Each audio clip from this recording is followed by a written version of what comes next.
ప్రమాణ స్వీకార అనంతరం మంత్రి సుభాష్ మీడియాతో మాట్లాడుతూ ఆలమూరు మార్కెట్ కమిటీ చైర్మన్ గా కొత్తపల్లి వెంకటలక్ష్మి వైస్ చైర్మన్ గా కేత రాంబాబును నియమించడం జరిగిందని, ఎన్డీఏ కూటమి ప్రభుత్వం అభివృద్ధి సంక్షేమ సుపరిపాలన చేస్తూ ముందుకు వెళ్తుందని, వైసీపీ వారికి బురద జల్లే రాజకీయాలు, డైవర్షన్ పాలిటిక్స్ వెన్నతో పెట్టిన విద్యని వైసీపీ ప్రభుత్వం 5 ఏళ్లలో మేము అభివృద్ధి చేశామని, కూటమి ఈ సంవత్సర కాలంలో అభివృద్ధి చేయలేకపోయిందని చెప్పలేని పరిస్థితిలో ఉందని అన్నారు. మద్యం కుంభకోణంలో జగన్మోహన్ రెడ్డిని అరెస్ట్ చేస్తారా అని విలేకరులు ప్రశ్నించగా, గతంలో రెడ్ బుక్ మడిచి ఎక్కడో పెట్టుకోవాలని ఎద్దేవా చేసినట్లు వాళ్ళు ఈ రోజు రెడ్ బుక్ పేరు చెబితే బాత్రూమ్ లో జారి పడేదొకరు, నల్ల జుట్టు మెరిసిపోయి తెల్ల జుట్టు అయిపోయి ఒకరు గుండెపోటు ఒకరికి వచ్చింది. గతంలో ముఖ్యమంత్రి చంద్రబాబు కుప్పంలో ఓడిపోకపోతే రాజకీయ సన్యాసం చేసి బూట్లు పాలిష్ చేస్తారన్న కొడాలి నాని వీళ్ళందరూ జగన్ మోహన్ రెడ్డిని చూసి రెచ్చిపోయారని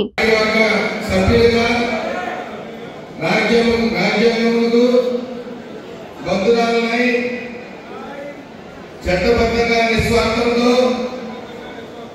నిజాయితీగా బంధుప్రీతికి అతీతంగా ప్రజాసేవ మరియు రైతు సేవ ధ్యేయంగా పరిపాలన చేయగలని మార్కెట్ కమిటీ ఆలమూరు అభివృద్ధికి అహర్నిశలు కృషి చేయగలని మనస వాచ దైవ సాక్షిగా ప్రమాణం చేయున్నాను. లోకేష్ గారిని ఒక్కసారి గుర్తు చేసుకుందాం. ఆ తర్వాత ప్రశ్నించే గొంతు ఉండాలి, ప్రశ్నించే గొంతు ఉండాలి. అధికారం కోసం కాదు, ఒక పార్టీ పెట్టాలని జనసేన పార్టీ పెట్టినటువంటి పవన్ కళ్యాణ్ గారిని ఒక్కసారి. మీడియా మిత్రులందరికీ నమస్కారం. ఈరోజు ఆలమూరు మార్కెట్ యార్డ్ చైర్మన్గా మహాలక్ష్మి గారిని, అలాగే వైస్ చైర్మన్ కేత రాంబాబు గారిని కూడా నియమించడం జరిగింది. ఏదైతే ఎన్డీఏ కూటమి ఇక అభివృద్ధి సంక్షేమం సమపాడులో తీసుకెళ్తా ఉందో, అలాగే ఇది జనసేన, టీడీపీ, బీజేపీ కూడా కలివిడిగా ముందుకు అడిగేస్తూ ఉన్నాం. ఒక డైవర్ట్ పాలిటిక్స్ అనేది వైసీపీకి అలవాటే, బురద జల్లటం అలవాటే. గత 5 ఏళ్లలో మేము ఇది సాధించాం, ఈ సంవత్సరంలో ఎన్డీఏ ప్రభుత్వం ఫెయిల్ అయిందని ఒక ఉదాహరణ చూపించలేని పరిస్థితి. గత 5 ఏళ్ళు అవినీతిని నమ్ముకుని డబ్బు సంపాదనకే ప్రాముఖ్యత ఇచ్చారు. 154 సీట్లు వచ్చేటప్పటికి అహంభావం, అహంకారం ఎర్రవీగిపోయి రకరకాల స్టేట్మెంట్లు ఇస్తూ వచ్చారు వైసీపీ వాళ్ళందరూ. అయితే మా ఎన్డీఏ మీద దృష్టి పెట్టలేదు. అలాగే రెడ్ బుక్ పాలన అంటా ఉన్నారు. రెడ్ బుక్ పాలనని గతంలో రెడ్ బుక్ అని చెప్పినప్పుడు మడిచి ఎక్కడో పెట్టుకోమన్నారు, ఇష్టం వచ్చినట్టు మాట్లాడారు. మరి ఈరోజు రెడ్ బుక్ అనగానే బాత్రూంలో జారిపడిపోయేవాడు ఒకడు, తెల్ల జుట్టు కల్లా నల్ల జుట్టు అయిపోయింది, నల్ల జుట్టు అలా తెల్ల జుట్టు అయిపోయినాడు ఒకడు, అలాగే హార్ట్ స్ట్రోక్ వచ్చినాడు ఒకడు. మరి మొన్న అలాగే పేరు నాని కూడా, కొడాలి నాని కూడా కుప్పంలో చంద్రబాబు నాయుడు గారు ఓడిపోకపోతే షూ పాలిష్ చేసుకుంటూ రాజకీయ సన్యాసం చేస్తా అన్నారు. మరి అన్ని ఇలా రెచ్చిపోయారు. అయితే జగన్మోహన్ రెడ్డి గారు ఈ రెడ్ బుక్ పాలన కాకుండా విచారణలో చంద్రబాబు నాయుడు గారు మాట చెప్పడం జరిగింది. కక్ష సాధింపు చర్యలకు వెళ్ళం, అలాగని అవినీతి చేసిన వాళ్ళని వదలం అని చెప్పడం జరిగింది. అందులో భాగంగానే విచారణలో ఎవరైతే దోషులుగా తేలేరో అది అమలవుతూ ఉంది, అరెస్టులు జరుగుతూ ఉన్నాయి. జగన్మోహన్ రెడ్డి గారి ఆశీస్సులతోనే ఇవన్నీ జరిగాయని నమ్మాం కాబట్టి జగన్ రెడ్డి గారిని అందులో ఉన్నారని ఈ అప్రూవర్గా మారే పరిస్థితి మనం విజయసాయి చూసాం. బయటకు వచ్చి ఇతనికన్నా హిట్లర్ ఇంకొకటి ఉండడం, ఇతనికన్నా ఉన్మాది ఇంకొకటి ఉండడం చెప్పి కూడా ఆయన చెప్పడం జరిగింది. అలాగే చాలామంది బయటకు వస్తారు, అప్రూవర్గా మారుతారు. అతనే ఒప్పుకునే పరిస్థితి కూడా ఉంది. ఎందుకంటే ఇప్పటికే ఆయన నన్ను అరెస్ట్ చేస్తారనే భావంతో, మానసిక వేదంతో పిచ్చి పిచ్చి మాటలు మాట్లాడుతూ ఉంటారు.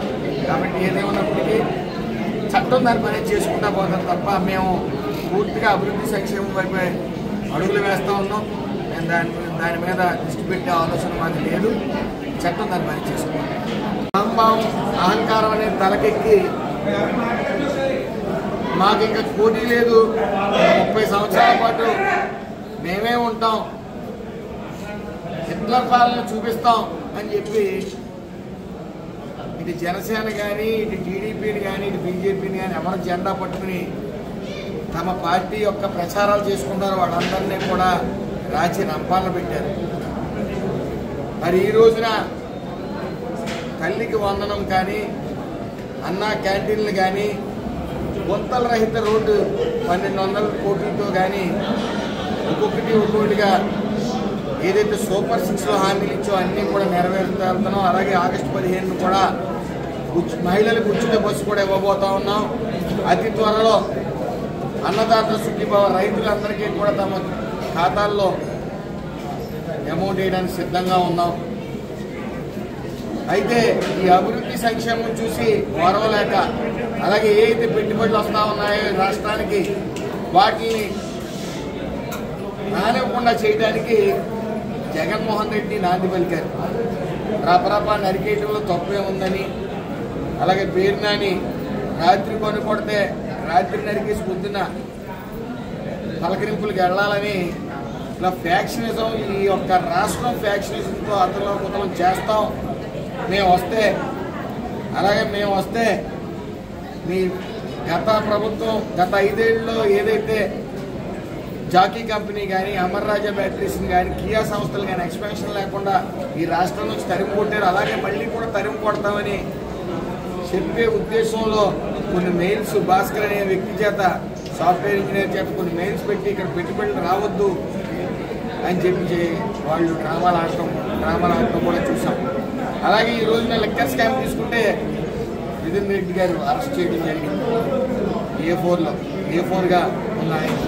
అయితే ఈరోజు వైసీపీ వాళ్ళు ఒకటే అంటా ఉన్నారు, మేము 50,000 కోట్లు అనుకున్నాం, మా ఓటు బాగా సంపాదించాడు అనుకున్నాం, కానీ ఆఫ్టర్ ఆల్ 300 కోట్లకే 3,500 కోట్లకే మీరు ఇలా ప్రవర్తిస్తున్నారు ఏంటనే భావంతో మాట్లాడుతూ ఉన్నారు.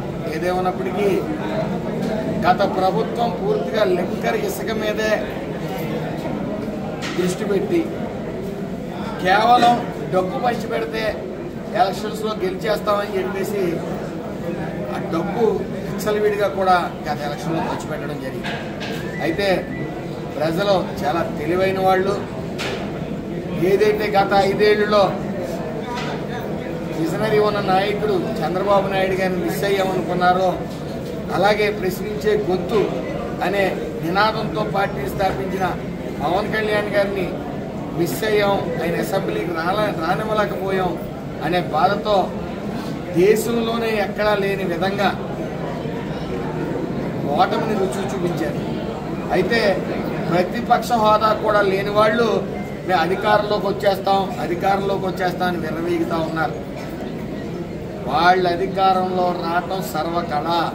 ఏదైతే ఎన్డీఏ కూటమిలో రుసుగులు మొదలయ్యాయి, కలిసి లేరని వాళ్ళు పిచ్చిభావంతో ఉన్నారు. మేమందరం కలిసే ఉన్నాం. కుటుంబంలో అన్నదమ్ముల మధ్యన గొడవలు అవటం మామూలే. మేమందరం కలిసే ఉంటాం. జగన్మోహన్ రెడ్డి లాగా కుటుంబంలో గొడవలు అయితే తరివేసి కేసులు, ఆస్తుల కోసం కేసులు వేసే పార్టీ మా పార్టీ కాదు. లాక్కోవడం, దోచుకోవడం ఈ వైసీపీ వాళ్ళకి అలవాటే. వైసీపీకి వెన్నుతో పెట్టిన విద్య, ఇంక్లూడింగ్ 11 సీట్లకు వచ్చిన తర్వాత బుద్ధి లేకుండా జగన్మోహన్ రెడ్డి అంటే పిచ్చివాగుడు వాగుతూ ఉన్నారు. ఏదేమన్నప్పటికీ ప్రజలు పూర్తిగా తెలివైన వాళ్ళు. ఇటు అభివృద్ధి సంక్షేమం అనేది ఈ రాష్ట్రంలో పరుగులు పెడుతున్న సుపల పాలనలో తొలడుపులో భాగంగా కూడా మేమందరం కూడా తలెత్తుకుని సగౌరవంగా రోడ్ల మీదకి వెళ్తుంటే మాకు ఉచిత సిలిండర్ అందింది. అలాగే మా పిల్లలు ఎంతమంది ఉంటే అంతమంది కూడా తల్లికి వందనం అందిందని సగౌరవంగా తెలియజేస్తూ రోడ్లు కూడా ఒక్కొక్కటిగా మీరు అన్నీ చేస్తూ ఉన్నారు. లేకపోతే సమస్యలు ఉంటాయి. సమస్యలు ఉన్న చోట మాకు ఈ రోడ్డు వేయండి, లేకపోతే మంచినీరు రావట్లేదు అనేది చెప్తా ఉన్నారు. అవి నోట్ చేసుకుంటాం. జరిగిన సంవత్సరంలో అభివృద్ధి సంక్షేమం అంటే ఏంటో చూపించాం. రానున్న 4 ఏళ్ళు కూడా ఈ ఆంధ్ర రాష్ట్రాన్ని సువర్ణాంధ్ర రాష్ట్రంగా తీర్చిదిద్దేందుకు ఇటు చంద్రబాబు నాయుడు గారు కానీ, ఇటు పవన్ కళ్యాణ్ గారు కానీ, ఇటు లోకేష్ గారు కానీ 24/7 కష్టపడతా ఉన్నారు. ఎట్టి పరిస్థితుల్లో ఈ అభివృద్ధి ఆగదు, పెట్టుబడులు అనేవి ఆగవు. మనకి కేంద్రం నుంచి బలమైన ఆశీస్సులు ఉన్నాయి. మనలో కూడా వాళ్ళు కూటమిలో భాగస్వామ్యులే. కాబట్టి ఇంకా దురదృష్టకరమైన విషయం ఏంటంటే ప్రపంచంలో ఎక్కడా లేని విధంగా రాజధాని లేని రాష్ట్రం ఏమైనా ఉందంటే, దేశంలో ఎక్కడా లేని విధంగా రాజధాని లేని రాష్ట్రం ఏమైనా ఉందంటే అది ఆంధ్ర రాష్ట్రం మాత్రం. గత 5 ఏళ్ళు ఈరోజు ప్రపంచ స్థాయి రాజధాని కట్టబోతా ఉన్నాం అమరావతిలో. మరి ఇవన్నీ కూడా పోలవరం ప్రాజెక్ట్ కూడా 27లోగా కంప్లీట్ చేస్తాం. అందులో ఏ విధమైన సందేహం లేదు. ఏవైతే సూపర్ 6లో భాగంగా హామీలు ఇచ్చామో అన్నీ కూడా ఈ సంవత్సరం చివరికల్లా అన్ని హామీలు నెరవేర్చుకుంటాం. ప్రజలందరూ పూర్తిగా సంతోషంతో ఉన్నారు. నూతిలో కప్పల్లాగా వైసీపీ వాళ్ళు బ్యాక్ అనుకుంటే అదే ప్రపంచంగా భావించి ఏదో మాకు ఊపు వచ్చింది, లేకపోతే మేము వచ్చేస్తున్నామని పిచ్చి భ్రమల్లో బతుకుతూ ఉన్నారు. అలాగే గత సంవత్సరం కూడా గత ప్రభుత్వంలో కూడా వైనాట్ 175 అని పిచ్చూహల్లో వ్యవహరించారు. ప్రజలు సరైన బుద్ధి చెప్పారు. ఇంకా వీళ్ళకి బుద్ధి రాలేదని ప్రజలు గమనించారు. వాళ్ళు అధికారంలో ప్రతిపక్షంలోకి రావడం కూడా సర్వకళ. అధికారం మాట్లాడించండి, ప్రతిపక్షంలో కూడా వాళ్ళు ఎట్టి పరిస్థితుల్లో కూడా అధికారంలోకి రాలేరు, అందులో సందేహం లేదు.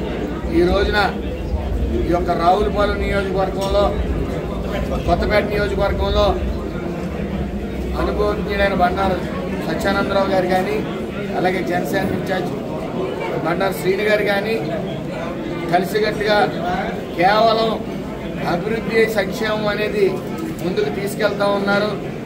జనసేన, టీడీపీ, బీజేపీ కలయికతో చూడముచ్చటగా సుపరిపాలనలో కూడా ఉవ్వెత్తిన జనంతో సగౌరవంగా ప్రతి ఇంటికి తిరుగుతూ ఉన్నారు. అలాగే ప్రతి నియోజకవర్గంలో కూడా 175 నియోజకవర్గాల్లో కూడా సుపరిపాలనలో తొలి అడుగు చాలా ఘనంగా జరుగుతూ ఉంది. రానున్న 5 సంవత్సరాల్లో మళ్ళీ చెప్తా ఉన్నాం, ఈ ఆంధ్ర రాష్ట్రాన్ని సువర్ణాంధ్ర రాష్ట్రంగా చంద్రబాబు నాయుడు గారు, పవన్ కళ్యాణ్ గారు, లోకేష్ గారు తీర్చిదిద్దుతారనే బలమైన నమ్మకం ప్రజలకి అందరికీ ఉందని తెలియజేసుకుంటూ అందరికీ నమస్కారం.